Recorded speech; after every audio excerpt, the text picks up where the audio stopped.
मुद्दे की बात में आज हम बात करते हैं भारतीय जनता पार्टी का एक जो ट्रेंड है वो ये ट्रेंड है कि वो चौंकाने वाले निर्णय लेती है। हरदम उसके अंदर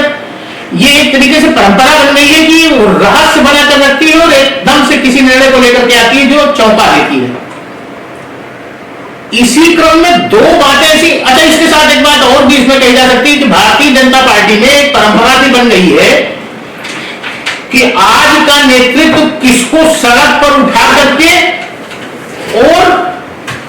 सबसे ऊंची सीढ़ी पर बिठा दे, सबसे ऊंची कुर्सी पर बिठा दे। इसी बात को मैं आज विशेष करके महसूस करके और उसका अनुभव करके मैंने सोचा कि यह बात आप लोगों के साथ साझा की जाए, जिसमें दो बातें हैं। सबसे पहली यह है कि हैदराबाद का जो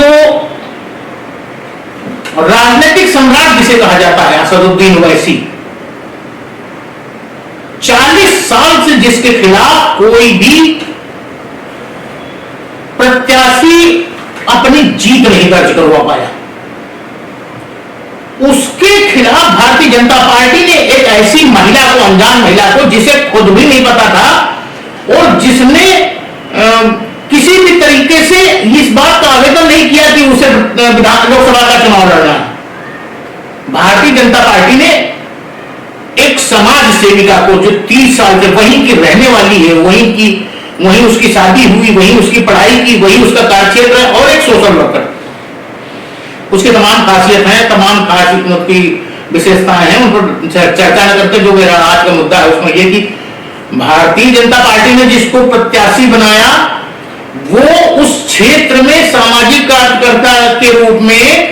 जहां वो हिंदुओं के बीच में काम कर रही है, वहीं वो मुसलमान औरतों, गरीब लोग, मुसलमानों के बीच में वो उतनी पॉपुलर है जितनी वो हिंदुओं के बीच में है।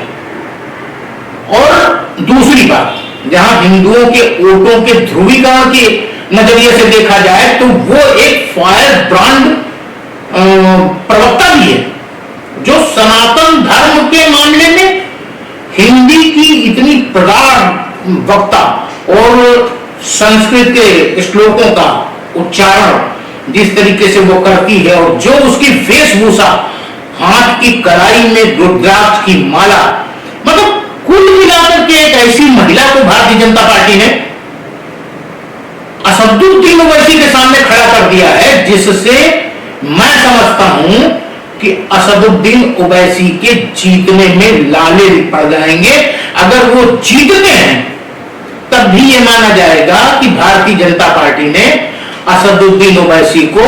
हैदराबाद में ही फंस कर रहने के लिए मजबूर कर दिया। दूसरी जो महिला है वो भी, जिसका कोई नाम नहीं जानता था,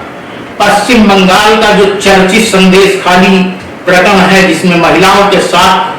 अत्याचार, अनाचार होने की बात चर्चा में रही,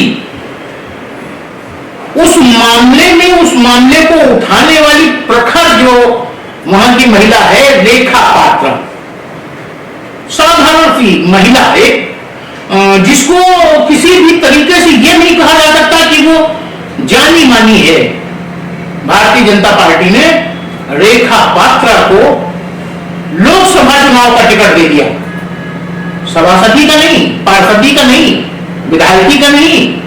लोकसभा जैसे महत्वपूर्ण सदन में उसको सदस्य बनाए जाने के लिए टिकट दे दिया। वास्तव में ये चौंकाने वाली बात है। रिजल्ट क्या होंगे, नतीजे क्या होंगे, वो लोकसभा का रिजल्ट आने के बाद भी सामने आएंगे। लेकिन इतना जरूर है कि भारतीय जनता पार्टी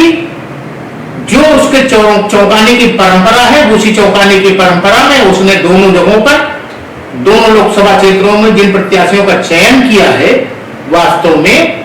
वो एक चौंकाने वाली चीज है, उसमें चौंकना लाजिम है। रिजल्ट क्या आता है अलग है। और ये पीछे की परंपरा में भी दिखाई पड़ता है कि भारतीय जनता पार्टी किसी भी मामले में जो चयन करने की प्रक्रिया होती है उसकी हवा नहीं लगने देती।